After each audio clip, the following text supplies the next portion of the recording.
오늘 본문은 홍수 심판 이후에 하나님께서 노아와 그의 아들들에게 주신 약속의 말씀에 대한 기록입니다. 홍수 심판 이후에 하나님은 축복과 언약을 통해서 인간과 모든 생물의 새 창조의 질서를 확립하십니다. 그 말은 이 새로운 시대에도 첫 창조 때처럼 하나님의 축복으로 시작이 되었다는 것입니다. 생육하고 번성하여 땅에 충만하라는 명령도 다시 재차 내리십니다. 이전의 에덴에서 지금은 폐허가 된 이 지구의 위에서 환경은 달라졌지만 인류를 향한 하나님의 선하신 뜻은 변경되지 않았고, 또 하나님이 창조하신 이 세상에 생명과 평화가 넘치는 곳이 되기를 바라시는 하나님의 본래의 뜻도 변함이 없습니다. 비록 인류가 타락하여서 그들이 생각하고 계획하는 모든 것이 악하여 세상이 죄악으로 가득했을 때 하나님은 심판하실 수밖에 없었지만, 그럼에도 불구하고 하나님의 축복은 여전히 유효하다는 것입니다. 오늘 본문 1절을 보면 하나님이 노아와 그의 아들들에게 복을 주시며 그들에게 이르시되 생육하고 번성하여 땅에 충만하라, 이렇게 말씀하고 계심을 보게 됩니다. 홍수 심판 이후에 하나님께서 이 죄악이 가득한 이 세상을 심판하셨지만, 새롭게 시작하는 노아와 그들 가족들에게 하나님은 여전히 복을 주고 계시다는 것이죠. 하나님이 이렇게 새로운 역사를 시작하는 이 인간들에게 복을 주신 데는 크게 두 가지 의미가 있습니다. 첫 번째는 사람은 하나님 없이는 살 수 없다는 거예요. 하나님이 이렇게 인간에게 복을 주시는 이유, 바로 인간은 그렇게 하나님을 의지하며 살아야 한다는 것입니다. 하나님이 복을 주셔야만, 하나님이 은혜를 베푸셔야만 우리 인간은 살아갈 수 있는 존재라는 뜻입니다. 특별히 하나님께서 아담에게도 생육하고 번성하고 땅에 충만하고 땅을 정복하고 모든 생물을 다스리라는 사명을 주실 때 복을 주시면서 그 사명을 주셨습니다. 그 말은 하나님이 주시는 복이 없이는 사람은 하나님께서 주신 사명도 감당할 수 없다는 뜻입니다. 여러분, 우리가 뭔가 해낼 수 있을 것처럼 생각이 될 때가 있어요. 내 힘으로 뭔가 이룰 수 있을 것 같은 그런 착각이 들 때가 있습니다. 우리 그러잖아요.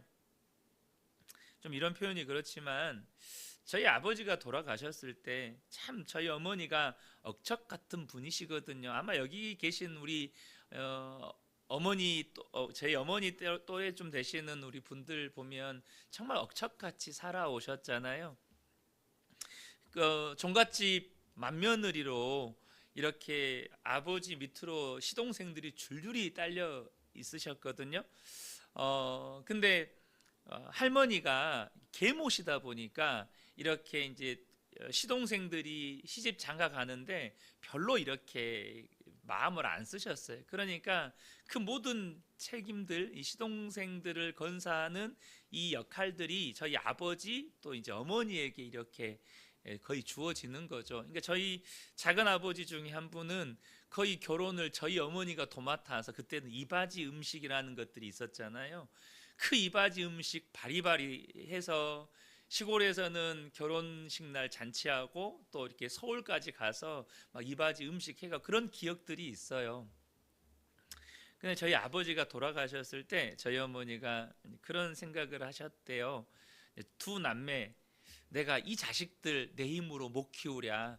내가 반드시 이 두 남매 내가 교육 다 대학까지 다 보내고 내가 다 하겠다, 이런 마음 먹으셨죠. 근데 97년도에 IMF가 왔잖아요. 97년도에. 그러니까 어머니가 와르르 무너지신 거예요. 내 힘으로 안 되는구나. 내 힘으로 다 할 수 있을 것 같은데, 내 힘으로 다 감당할 수 있을 것 같은데. 그래서 한번 그런 일이 있었어요. 저희 어머니가 이제 돈이 다 떨어졌어요. 이제 직장은 다니셨는데 저는 고3, 제가 고3, 저희 누나는 미대를 다니고 있었으니까 돈이 다 떨어져서 김치를 담아야 되는데 김치 담을 돈이 없는 거예요. 그래서 이제 어머니가 그때 제가 고등학교 2학년이었구나. 고등학교 2학년이었을 때 다음 날이 소풍 날이었어요. 제가 소풍 가는 날이었어요.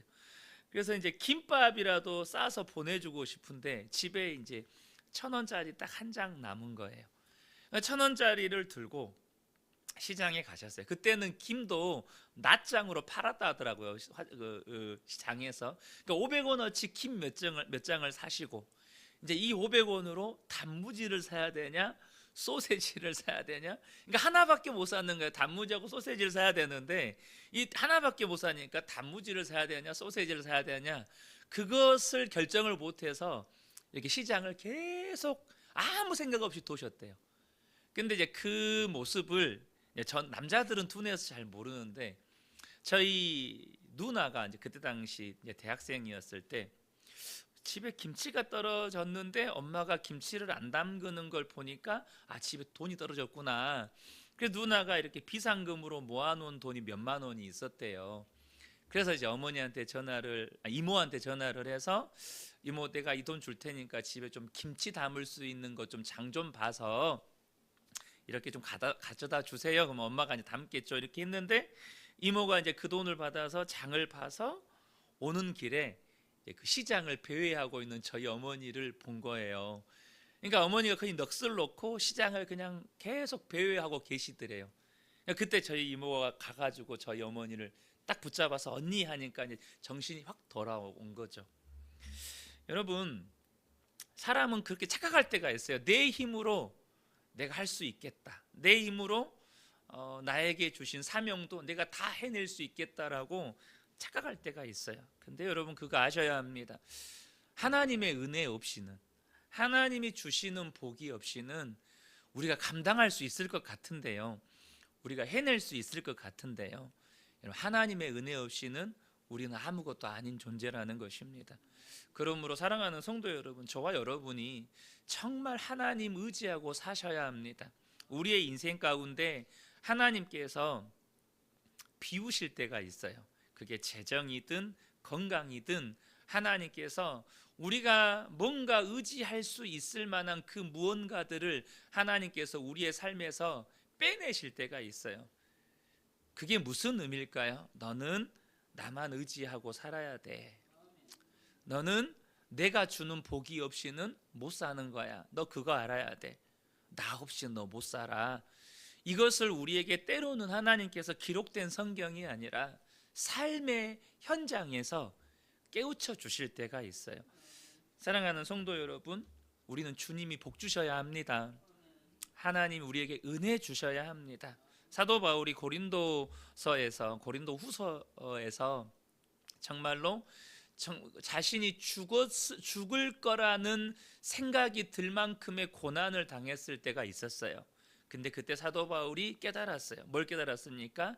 자기 힘을 의지하지 않고 오직 하나님만을 의지하며 살아야 된다는 사실을 사도 바울이 그때 비로소 깨닫게 됩니다. 정말 하나님만 의지하며 살아야 되는구나. 내가 정말로 하나님 앞에 하나님께 그 은혜 받아서 다메섹에 가는 길에서 정말 영광 중에 예수님을 만났고, 그래서 나는 내 힘으로 이 사명 감당할 수 있을 것 같았는데 하나님 없이는, 하나님을 의지하지 않고는 나는 절대 이 사명 못 감당하는구나. 이거를 사도 바울이 비로소 깨닫게 됩니다. 사랑하는 성도 여러분, 오늘도 우리에게 새 하루가 주어졌습니다. 우리는 하나님 없이는 못 삽니다. 여러분, 하나님 의지하며 하나님 바라보며 살아가시는 저와 여러분 되시기를 축복합니다. 두 번째 이유가 있는데요, 여러분, 하나님께서 우리에게 복을 주실 때요, 우리가 가만히 있으면 그 복이 우리의 삶에 실제로 드러나는 게 아닙니다. 제가 어제도 말씀을 잠깐 나눴을 때 원리가 똑같아요. 여러분, 예수님께서 이 땅에 공생의 사역을 시작하시면서 회개하라, 하나님 천국이 가까이 왔느니라. 천국이 왔다, 이 직역하면 천국이 왔다 이런 뜻이거든요. 천국이 임했다는 거예요. 그러면 여러분, 예수 믿는 모든 사람들이 천국을 누려야 되잖아요. 근데 다 누립니까? 못 누려요. 이유가 뭡니까? 믿음으로 취하지 않기 때문입니다. 하나님이 복을 주시고 사명을 주셨어요. 복만 주신, 만약에 하나님이 복만 주셨으면 그냥 우리가 아무것도 안 하고 복을 누리고 살면 돼요. 근데 복을 주시고 그 다음엔 사명을 주셔요. 무슨 말일까요? 우리가 하나님께서 주신, 우리를 부르신 그 자리에서 하나님께서 주신 사명을 충성되이 감당할 때 하나님이 주신 복은 우리의 삶의 실제가 된다는 것입니다. 우리가 가만히 있으면 복이 누려지는 게 아니라는 거예요. 아무것도 하지 않고 있으면 아무것도 경험할 수 없습니다. 여러분, 이거 아셔야 돼요. 아무것도 하지 않으면 아무 일도 일어나지 않습니다. 아무것도 하지 않으면 하나님이 주신 복이 절대 우리 삶의 실제가 되지 않아요. 복을 주시고 사명을 주셨습니다. 그러면 나를 부르신 삶의 자리에서 내게 주신 사명을 정말로 충성되이 감당해 갈 때 하나님이 주신 그 복은 내 삶의 실제가 되어서 내가 누리게 된다는 것입니다. 이것을 저와 여러분이 기억하셔야 된다는 거예요. 끝으로 한 가지만 더 나누려고 하는 것은, 오늘 본문에 보면 하나님께서 이제 노아와 그의 아들들에게 하늘과 땅과 또 물속의 일체의 생명을 보살피고 다스리는 권능을 주셨을 뿐만 아니라 채식으로 시작했던 인간에게 이제는 육식을 허락하십니다. 살아있는 모든 것이 먹을거리가 되게 하시는 거예요. 그 이유를 지난번에 잠깐 말씀드렸지만 노아 홍수로 지구가 파괴가 됐잖아요. 그러니까 이제는 파괴된 지구가 인간에게 충분한 영양소를 공급해 줄 만한 먹거리를 제공해 주지 못한다는 거예요. 자연 우리 이 채식으로. 그래서 인간에게 단백질을 섭취할 수 있는 이렇게 육식을 허락하시는데, 여기서 중요한 한계선이 주어집니다. 4절과 5절을 보면, 그러나 고기를 그 생명되는 피째 먹지 말 것이니라. 내가 반드시 너희의 피 곧 너희의 생명의 피를 찾으리니 짐승이면 그 짐승에게서, 사람이나 사람의 형제면 그에게서 생명을 찾으리라. 살아있는 모든 것을 먹을 거리로 허락하시지만 피째 먹는 행위를 금하신다는 거예요. 여기에는 이유가 있습니다. 그것은 뭐냐면, 이 노아 홍수 심판 이전의 인류의 상태를 저와 여러분이 조금 이해를 하셔야 돼요. 그때 무슨 일이 있었습니까? 창세기 6장으로 가면 당시에 네피림들이 있었다고 말씀합니다. 이 네피림은 말 그대로 수많은 사람들의 생명을 해하여서 명성을 얻은 고대 용사라고 소개를 해요. 그러니까 사람 죽여서 명성을 얻었다. 이 말은 무슨 말일까요? 노아 홍수 심판 이전에 생명 경시 풍조가 만연했다는 거예요. 사람을 죽여서 명성을 얻는, 내가 더 많은 사람을 죽인 것을 막 자랑하는 용사들이 그렇게 많았다는 거예요. 그 사람들이 너도 나도 저런 용사가 돼야지, 나도 저런 명성을 얻은 자가 돼야지, 이랬다는 거예요. 여기서 이 악이 가득했다라는 이 악은 이 권력자들이 이 약한 자들을 착취하고 수탈하고 그 생명을 함부로 대했다는 거예요. 그런데 지금 어떻게 말씀하십니까? 비록 육식을 허락하지만 생명을 존중히 여겨라. 생명을 경시 여기지 말아라. 특별히 인간은 하나님의 형상을 따라 지음받은 존재다. 절대 살생하지 말아라 라고 말씀하시는 거죠. 이것은 우리의 삶에 더 영역을 확대시켜보면 하나님께서 우리에게 자유를 주셨지만 명확한 한계선이 있다는 것입니다. 한계선이 뭘까요? 바로 말씀이 정한 질서를 따라야 한다는 거예요. 사랑하는 성도 여러분, 저는 우리 성도님들이 우리의 삶 가운데 하나님이 주신 은혜와 특별히 자유를 충만하게 누리셨으면 좋겠습니다. 그러나 우리에게 하나님은 언제나 한계를 주십니다. 그 한계는 하나님의 말씀의 한계가 우리에게 주어졌다는 거예요. 그러므로 저와 여러분이 오늘도 하나님께서 주신 삶의 현장 가운데에서 자유와 은혜를 풍성하게 누리시되 하나님의 말씀을 따라가는 저와 여러분 되셨으면 좋겠습니다. 이 새벽에 함께 예배한 우리 모든 성도님들 가운데 이 은혜가 충만하게 임하시기를 예수님의 이름으로 축복합니다.